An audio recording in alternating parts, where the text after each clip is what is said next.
സൈഡൊക്കെ കുറച്ച് ട്രിം ആയി തുടങ്ങിയിട്ടുണ്ട്. ഇതിൽ അവൈലബിൾ ആയിട്ടുള്ള ഐറ്റംസ് ഇതാണ് guys. Lemon, avocado, green apple, orange, പിന്നെ റോ നട്ട്സ് ഉണ്ട് കുറച്ച്, നമ്മളുടെ പീനട്ട്സും വരും, കാഷ്യൂം വരും, കുറച്ച് വാട്ടർമെലൺ കട്ട് വെച്ചിട്ടുണ്ട്. നമുക്ക് ഒരു കുഞ്ഞ് ഡ്രിങ്ക്സ് ഉണ്ടാക്കാം. അവക്കാഡോ നമുക്ക് കട്ട് ചെയ്തിടാം. നമ്മുടെ ആപ്പിൾ, ലെമൺ സ്ക്വീസ് ചെയ്തിട്ടുണ്ട്, ഓറഞ്ചിൻ്റെ ചാറ് ഒഴിക്കുന്നു.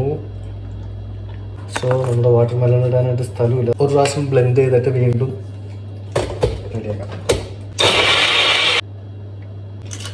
കുറച്ച് സ്ഥലം കിട്ടിയിട്ടുണ്ട്. അപ്പോൾ നമ്മുടെ കയ്യിലുള്ള നട്ട്സ് ഇല്ലേ അത് ഇട്ട് കൊടുക്കുക. 2 more slice വാട്ടർമെലൺ ആഡ് ചെയ്യുക. Let's try 1 more.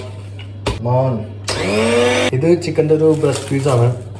ഇന്നലെ കുറച്ച് സോൾട്ട് ആൻഡ് പെപ്പറും വിനെഗറൊക്കെ ചേർത്ത് മാരിനേഷൻ ചെയ്ത് ഫ്രിഡ്ജിൽ വെച്ചാണ്. അപ്പോൾ നമുക്ക് രാവിലെ വേറെ പണിയൊന്നുമില്ല.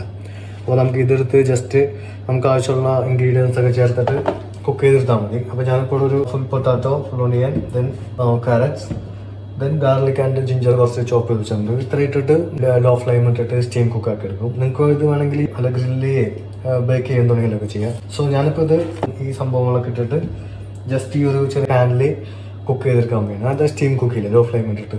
That's it. നമ്മുടെ ചിക്കൻ നമ്മൾ ചോപ്പ് ചെയ്ത് വെച്ച് ഗാർലിക് ആൻഡ് ജിഞ്ചറിലെ ചിക്കനൊക്കെ ഒന്ന് കുക്കായി വന്നതിന് ശേഷം അരിഞ്ഞ് ചേർന്ന പൊട്ടാറ്റോയും ക്യാരറ്റ്സ് ഒക്കെ ഇതുകൊണ്ട് ചേർത്ത് കൊടുക്കും. അല്ലെങ്കിൽ ഇത് ഭയങ്കരമായിട്ട് വെന്തു പോകും.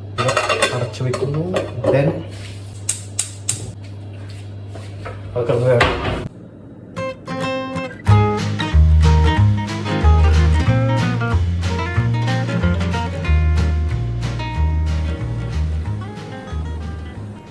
chicken നമ്മൾ add ചെയ്ത vegetables and the ingredients. That's it. So see you in next video. Till then, take care. Bye bye.